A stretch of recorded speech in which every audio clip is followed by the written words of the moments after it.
Las fuentes de generación de ideas deben ser fundamentalmente fuentes escritas. Yo apunto en ese sentido. Yo apunto a artículos científicos, fundamentalmente a revistas científicas y libros, digamos. Claro, ahí pueden adicionar monografías, tesis, archivos públicos o informes de ministerios y demás. Podría.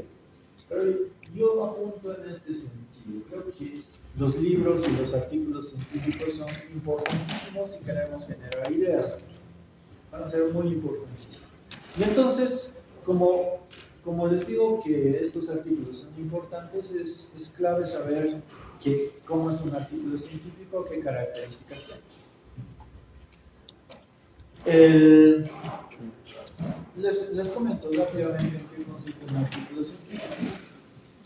Primero, si nosotros vamos a enviar un artículo a una revista,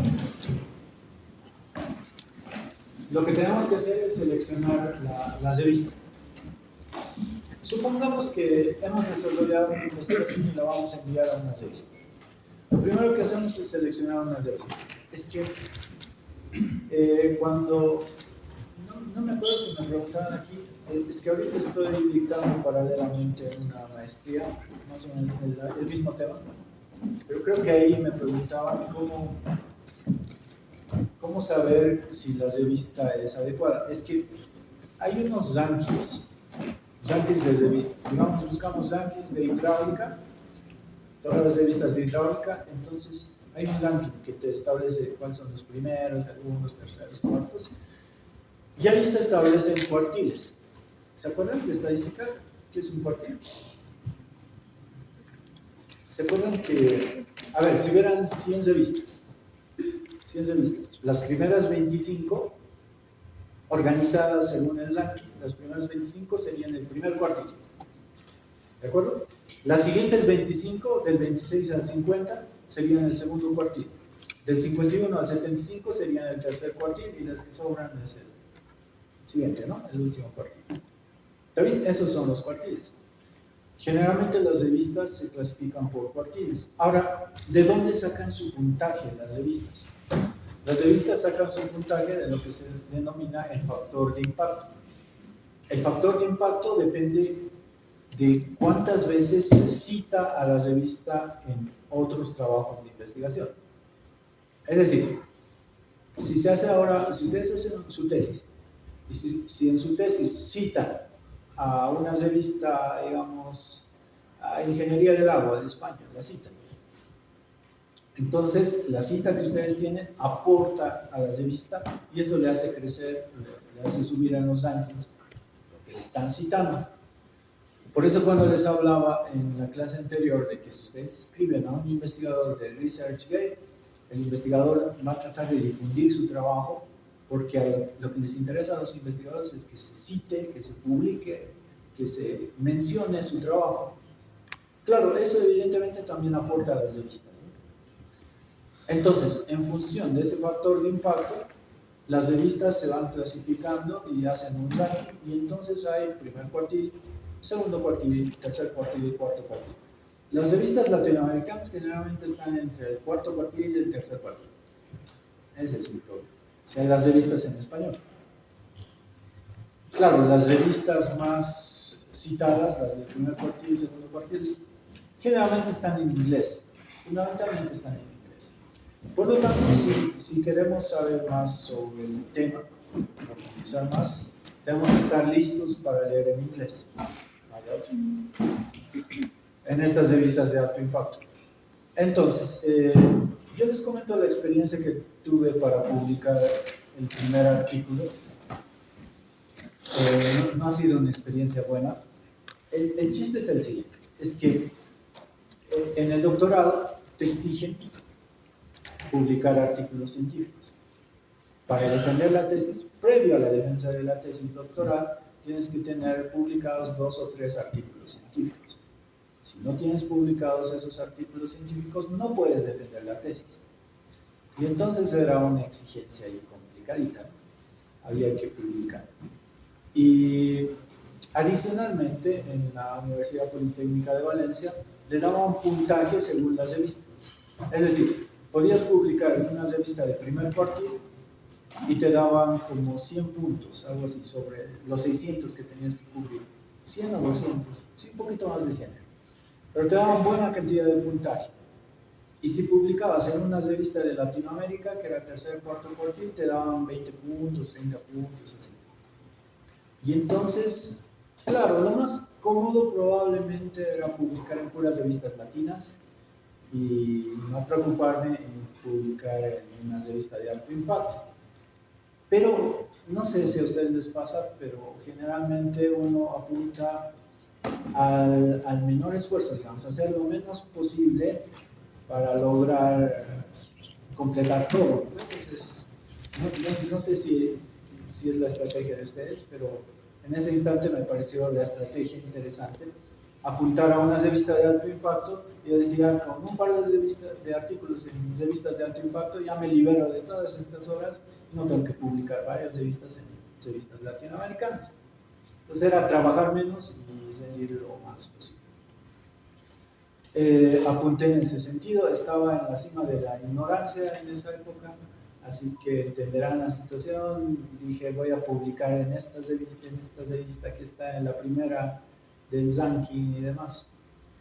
De hecho, yo creía que la idea que tenía era bastante buena. Envié el artículo y pasaron 3 meses después de que envié el artículo, llegó la respuesta y me dijeron, tu artículo está rechazado. Y entonces yo tenía poco tiempo para la defensa. Aunque, claro, tenía como unos 6 meses, alguna cosa así. O sea, había tiempo todavía, estaba más o menos planificado eso. La cuestión fue impactante, ¿no? Porque como tenía que publicar para defender la tesis, era como si te limitara. Y ahí te ponías a pensar nuevamente en devolver el monto de la beca, les conté anterior vez. Y entonces, lo que hice fue ir a avisar a mi tutor, le dije, nos han rechazado, el artículo nos han rechazado. Y mi tutor me dijo, no te preocupes. Se empezó a reír y me dijo, no te preocupes, yo aquí tengo un artículo que está durmiendo 10 años. He tratado de enviarlo a todo lado y no me acepta. Yo supongo que era por animarme, nada más. Pero digamos que funciona, porque entonces yo decidí, lo bueno de ese rechazo es que el rechazo era en el entendido de que no pertenecía al ámbito de la revista. Más o menos que yo había enviado a una revista de recursos hídricos cuando lo mío era estrictamente hidráulica. Entonces tenía que ser hidráulica. Pero lo bueno es que me dieron observaciones. Como cuando uno presenta el perfil, ¿no? Tienes que hacer esto, tienes que hacer esto, me enviaron las observaciones. Y entonces a partir de eso, lo que hice fue corregir el documento, el artículo y demás, y apunté a la siguiente revista. Pues ahora viendo clarito si podían aceptar artículos de hidráulica. Lo bueno es que se aceptó y se aceptó con revisiones menores. Es que un artículo se puede aceptar con revisiones menores y con revisiones mayores. Revisiones menores son revisiones de forma, o sea, tienes que mejorar estilo y demás. Revisiones mayores son, tienes que modificar tu objetivo, tus resultados no están muy bien y demás. Y la tercera opción es el rechazo. Entonces mi artículo fue aprobado con revisiones menores y bueno, ya de ahí en adelante funcionó bien. Entonces esa es la etapa de revisión. Esa es la etapa de revisión. Y posteriormente está la publicación del documento. Suele tardar el envío, revisión y publicación entre 3 meses hasta 1 año o más. Va a depender del proceso, va a depender de la revista. Lo bueno es que cuando uno publica un artículo científico, ya entra en lo que sería, ya entra en el contexto de lo científico, de la ciencia y demás, porque te toman en cuenta. Las propias editoriales después te toman en cuenta como revisor. Yo he tenido la suerte de que después de publicar artículos científicos me escriben y me dicen, ¿nos puede ayudar para revisar este artículo que se ha hecho en Japón, este artículo que se ha hecho en tal lugar? Así. Entonces, eso es lo bueno, te incluye a este grupo. Entonces, esa es la importancia de un artículo. Un artículo está revisado. Si comparamos con un libro, por ejemplo, un artículo tiene mayor peso porque el libro a veces no está revisado, ¿no? O sea, tú escribes tu libro y no lo revisa nadie y lo puedes imprimir. Mientras que un artículo sí tiene que revisar, ¿no? Esa es una limitación, ¿no? No sé si ustedes saben, pero, por ejemplo, para ser docente, lo que más pesa es escribir libros. Por lo menos en la Universidad Técnica de Lima, pesa más escribir un libro que publicar un artículo científico. Si uno escribe un libro, tiene 40 puntos, y si uno escribe un artículo científico, tiene 4 puntos. Y entonces hay mucha diferencia, ¿no? Muchísima diferencia. Por eso muchos docentes no publican, sino buscan escribir un libro. Es más eficiente desde el punto de vista de ganar puntos como docente. Entonces, por eso me voy a dedicar a escribir libros, y no tanto artículos. No, voy a seguir publicando artículos porque creo que es importante. Ahora, aquí hay una historia bien interesante, cómo un artículo puede cambiar la historia de la humanidad. Un solo artículo. Resulta que en el 2017, los investigadores de Google, los que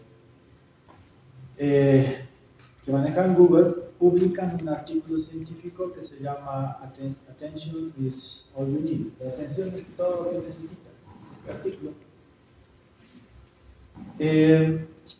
Para ese entonces, claro, se buscaba establecer la forma de que una inteligencia artificial pueda hablarte, responderte y demás. Entonces, los investigadores de Google dicen que apuntan a que la atención es todo, de que una parte de un párrafo podría ser importante para comprender todo el contexto del párrafo cuando se trata de inteligencia artificial. Y para eso generan una arquitectura que se llama así en el contexto de la inteligencia artificial y crean lo que se llama un transformer. El transformer es la arquitectura que origina, por ejemplo, lo que es el ChatGPT. Ellos publican esto, lo hacen como parte de sus investigaciones en Google y posteriormente los investigadores de OpenAI, los dueños del ChatGPT, ven el artículo, se lo adueñan, igualito como yo les decía, ¿no? Agarran el artículo y se lo traen, le incorporan algunas cositas y crean el ChatGPT. De hecho, la T del GPT significa transformer y viene de ese artículo de Google. O sea, si no hubieran existido los artículos científicos, el ChatGPT no hubiera existido. Se hubiera quedado no era tanto de interés de Google, ¿se dan cuenta? O sea, los investigadores de Google han hecho, pero no les interesaba tanto esa parte. Mientras que los investigadores de OpenAI lo que han hecho es agarrar lo interesante de eso y lo han seguido perfeccionando. Entonces han sacado el ChatGPT. Y a partir de esa época, del 2019 y demás, ya se habla de inteligencia artificial y esto de la inteligencia artificial generativa. Entonces, ¿cómo un artículo puede impactar tanto? Es interesante. Ahora, con relación a los artículos científicos, puede haber artículos científicos de revisión, los de estado del arte, ¿se acuerdan? Lo que hemos visto. Ese sería un tipo. Pueden haber artículos de investigación original, que tendrían casos de estudio. Digamos, se estudia sobre las fisuras de un edificio en determinado lugar, y entonces ese estudio lo podríamos tener así como un caso de estudio. También hay estrictamente casos de estudio, es decir, Se puede estudiar todos los fenómenos que pasan en la avenida de circunvalación y a partir de todo ese conocimiento se puede publicar un artículo. Sería estrictamente el caso de estudio. Y también pueden haber ponencias de congreso. Los artículos de ponencia de congreso son más cortitos, son más chiquititos en longitud, pero también son útiles. Pueden servirnos para nuestra tesis. Yo les recomendaría buscar de estos y buscar de estos, ¿no? Los artículos de revisión y artículos de investigación original. Esos van a aportar enormemente para una tesis. Ya habíamos visto de dónde conseguir información. Yo apunto a que Google Académico debería ser la fuente importantísima. Es que cuando uno busca el Google tradicional, te lleva a foros. Yo he visto a chicos del PET y de otros programas de titulación, cuando me entregan sus tesis, sus perfiles, en la bibliografía aparece, ¿no? www.blogs, tantos, falta que le pongan www.rinconesnuevo.com, pero no es serio, no es académico. Las referencias deberían ser artículos científicos, libros. Alguna vez también he visto apuntes del docente, ¿no? Apuntes del docente de la materia tantos. No, tampoco es serio, no está bien. De hecho, he visto una tesis en donde le ponen apuntes del docente de la materia tantos, primeras referencias, segundas referencias, norma boliviana de tal, listo, ahí se acabó, ya no tenía más referencia. No puede ser una tesis en ese sentido, un proyecto de grado, una tesis. Tiene que estar bien respaldado. Y entonces el Google Académico ayuda enormemente para este fin, como lo hemos visto. Cuando buscamos en el Google Académico aparecen estilos que también hemos visto y con eso pueden descargar directamente el PDF. Y cuando no aparece, como en este caso, ya podemos usar el SciHub. Bueno, esto ya lo hemos analizado. Les había comentado de las grandes editoriales, las que monopolizan o hacen el oligopolio de las revistas científicas. Claro, las revistas de alto impacto, de primer y segundo cuartil, están con el Elsevier, el San Francisco y el Springer. Suelen tener esa relación. También existen revistas de acceso abierto. Aquí, por ejemplo, fíjense el factor de impacto.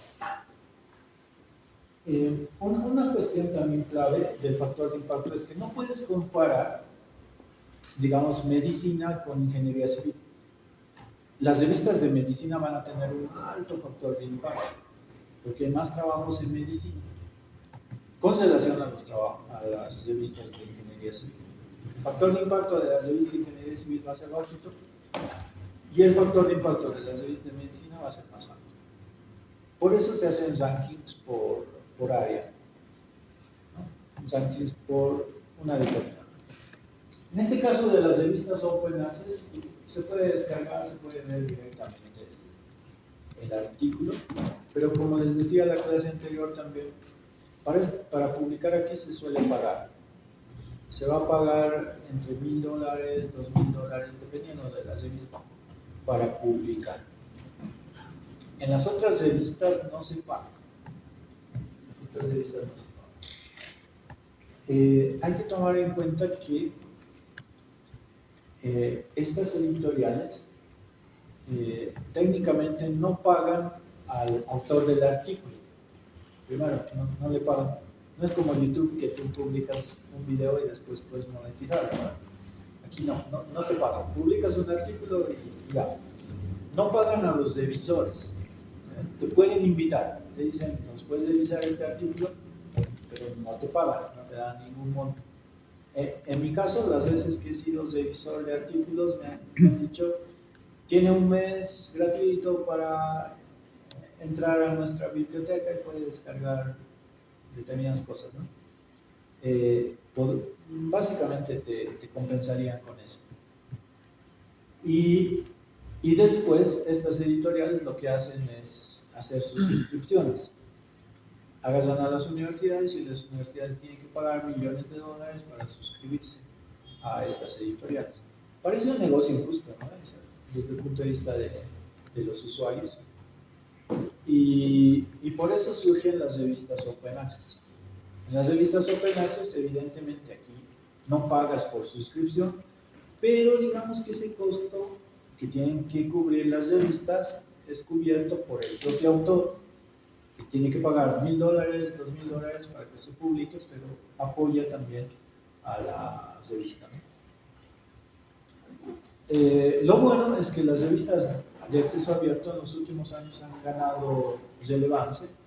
Podemos tener artículos de acceso abierto y que tienen un buen factor de impacto. Eso es lo bueno. Por ejemplo, esta es de hidráulica, hidrología, es bastante interesante y tiene buenos artículos.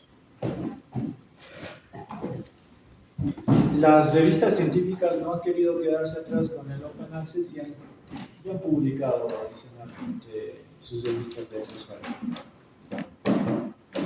Y como les decía anteriormente, si uno navega en un sitio de revista científica, lo que vas a ver es que siempre te van a sugerir, como en el YouTube, tú revisas sobre elementos finitos, te van a decir, este artículo te puede interesar, se trata sobre esto. Entonces eso es lo bueno. Bueno, aquí hay otros ejemplos de Springer, sus revistas de acceso abierto. Les hablaba del ResearchGate para conseguir información. Es interesante de forma legal y de forma ilegal el SciHub. No sé si lo han probado. Todavía no. Es muy interesante. Si encuentran un artículo así que esté cerrado, el SciHub es claro. Y también es interesante la librería de Génesis, no sé si lo han probado también. Le buscan como libgen. Claro, está. Ahorita creo que he cambiado de dominio, por lo mismo lo persiguen siempre y cambian de dominio frecuentemente. Pero una vez que encuentran la librería de Génesis adecuada, aquí le ponen el nombre del libro, no necesariamente el nombre del libro, sino la temática y demás, en inglés, mejor. Claro, hay libros en español, pero son poquitos. Hay más libros en inglés. Entonces le dan a buscar y pueden descargar. Y como les decía en la clase anterior también, tranquilamente ustedes le dicen a una inteligencia artificial, quiero aprender sobre, digamos, quieres hacer tu tesis en elementos finitos, le dices, quiero aprender sobre elementos finitos, recomiéndame 3 libros o 5 libros clave en esta área para que pueda aprender. Entonces te vas a recomendar 5 libros de elementos finitos y los puedes descargar tranquilamente de aquí. La última edición y todo eso, ¿no? Entonces el conocimiento, digamos, que está disponible, la posibilidad de seguir aprendiendo y profundizando interesantemente las cosas está ahí abierta. Entonces estas dos herramientas son muy interesantes. Les recomendaría revisar. Cuando revisen entonces bibliografía, revisen temas o poblaciones similares. Es decir, si estoy buscando contaminación del lago, voy a buscar contaminación de otros lagos.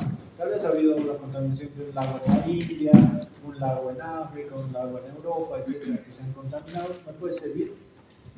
Pero también puedo buscar parámetros. Supongamos que estoy buscando en contaminación del agua el impacto de la demanda bioquímica de oxígeno, la DBO.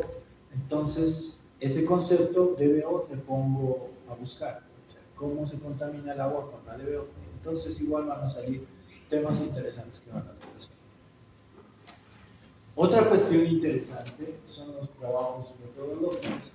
Es que ya entramos a, cuando hacen una tesis, en principio lo que hemos hablado es que ya sabes a dónde vas a llegar, ya sabes el título de tu tesis, pero en medio está el proceso metodológico. La metodología significa el proceso que vamos a seguir para hacer la tesis. Eso significa metodología. Por ejemplo, he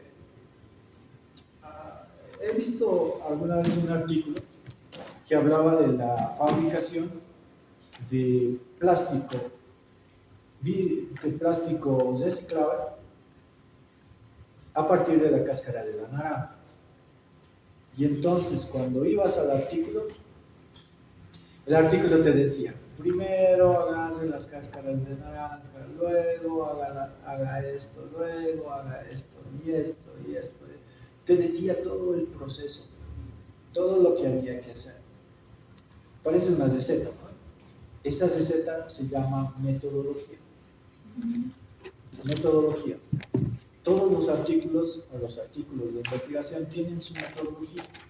Si digamos estoy buscando un artículo que hable sobre modelación con elementos finitos y demás, ese artículo en su metodología te va a decir, utiliza el software tanto, el ANSYS y demás, haga las grillas de este tamaño, pues he hecho las grillas de este tamaño, tal, te va a explicar todos los pasos que ha hecho.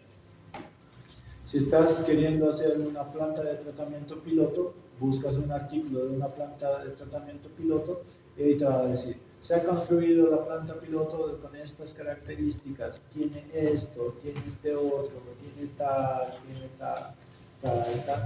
Te va a dar toda la receta, todo el procedimiento que necesitas.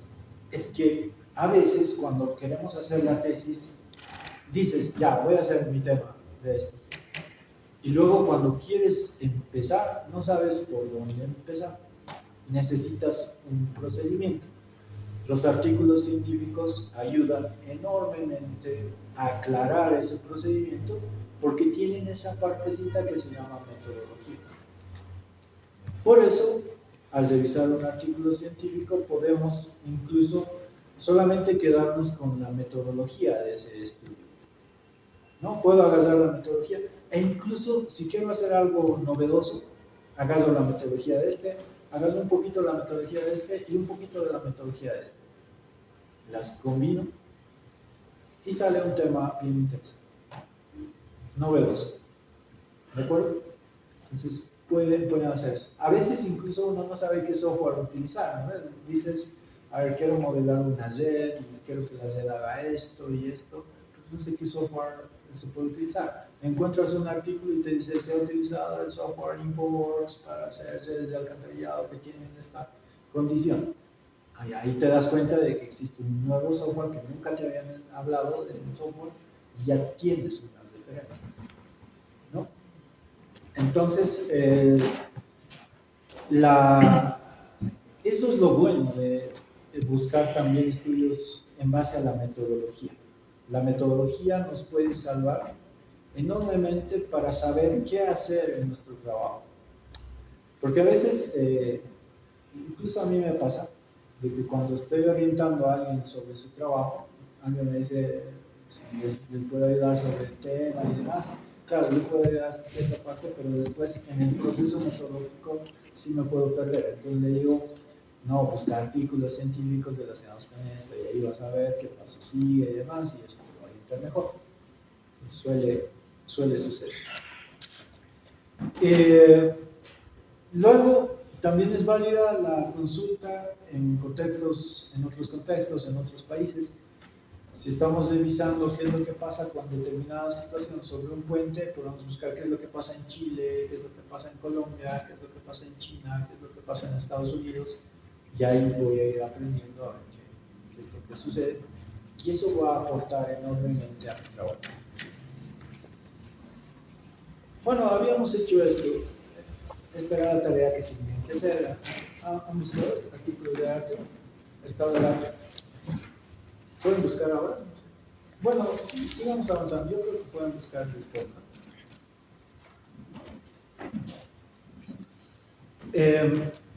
Pero lo ideal sería buscar artículos de estado del arte del tema de mi interés. ¿Puedo saber si el tema de interés ya debes tener pulido, más o menos?